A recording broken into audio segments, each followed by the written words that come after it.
بسم اللہ الرحمن الرحیم۔ خواب کی تین قسمیں ہوتی ہیں۔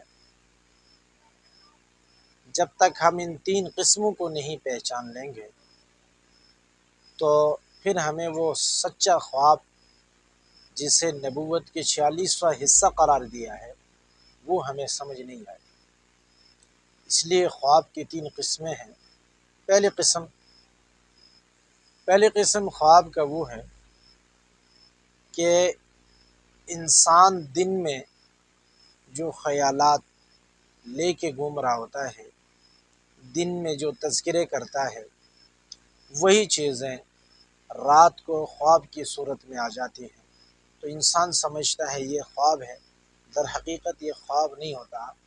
تو یہ وہی تصورات ہوتے ہیں، وہی باتیں دوبارہ ذہن میں آ جاتی ہیں جو دن کو انسان سوچتا اور بولتا رہتا ہے۔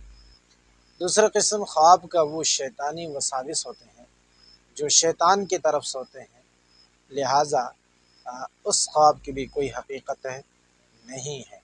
یہ جو شیطانی وساوس ہوتے ہیں یہ، اور جو دن کو انسان سوچتا ہے، باتیں کرتا ہے، وہی رات کو خواب کی صورت میں آ جاتی ہیں، تو پھر انسان سمجھتا ہے یہ میں نے خواب دیکھا ہے، اس کا کوئی تعبیر بتائیں۔